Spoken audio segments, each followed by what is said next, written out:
Eva, Oui. posez votre verre. Oui. À quoi ressemble notre soirée sur les écrans tels que vous avez choisi pour nous? Quel thème se dégage? Alors Stendhal disait la vocation, c'est avoir pour métier sa passion. Et les 3 personnages du soir, figurez-vous, font partie de ces êtres passionnés, comme nous d'ailleurs, parce que Ouais. c'est vraiment une vocation aussi d'être journaliste. Thomas Pesquet par exemple. Alors pas de documentaire sur le spationaute français, mais un épisode de la série animée que j'aime beaucoup, diffusée sur Arte, Tu mourras moins bête, qui est consacré à ces hommes de l'espace, des hommes très surveillés sur un plan psychologique. Les psys craignaient que les astronautes perdent la tête une fois en orbite. Waouh! En voyant pour la première fois la Terre d'aussi loin.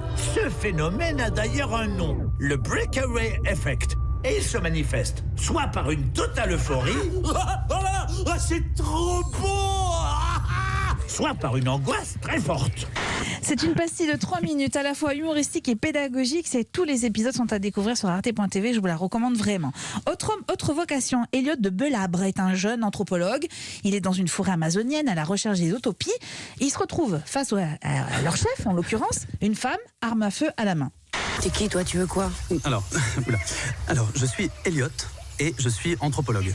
Voilà. Alors, c'est un mot qui peut faire un peu peur, mais ça consiste simplement à aller à la rencontre de l'autre et à l'observer.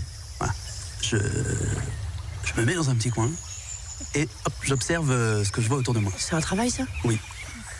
T'es payé pour faire ça? Oui, non, très peu. J'adore.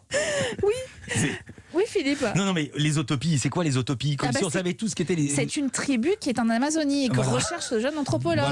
C'est Vincent de Dienne. Exactement, anthropologue, c'est une vocation et c'est bien Vincent de Dienne qui interprète cet anthropologue face à Alice Belaïdi que vous venez d'entendre aussi. C'est l'affiche de Terrible Jungle qui est diffusée sur OCS. Marjorie Adelson vous reparlera de ce film d'ailleurs dans la 2e heure.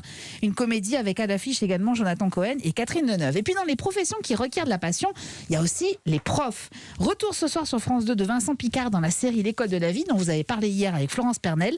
L'enseignant en histoire géo a une surprise pour ses élèves. Qui a écrit ça? C'est quoi? C'est une lettre d'amour? J'ai trouvé ça dans mon casier ce matin.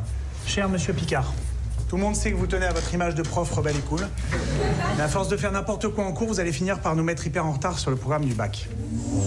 Non mais monsieur, c'est pas vrai, ils sont super vos cours. Mais ouais, j'ai même un poster de vous dans ma chambre, monsieur. Pas la peine d'en rajouter, Alessandro. Quand je me sens touchée, coulée, perdue, je me roule en boule et j'entends. Clara Luciani pour la musique de cette série dont je ne me lasse pas. La surprise, c'est que la lettre anonyme dont vient de parler le professeur a été écrite par lui-même. D'ailleurs, il est incarné par Guillaume Labbé. Il s'agit en fait d'introduire un cours sur l'affaire Dreyfus et vous comprendrez pourquoi ce soir. Formidable série qui met en avant les thèmes de l'alcool et des violences faites aux enfants dans un cadre familial. Tu mourras moins bête est à voir sur Arte à 20h50. Terrible Jungle débarque sur OCS à 20h40 et les 2 nouveaux épisodes de l'École de la vie, c'est sur France 2 à 21h05. Merci beaucoup, Eva Rock.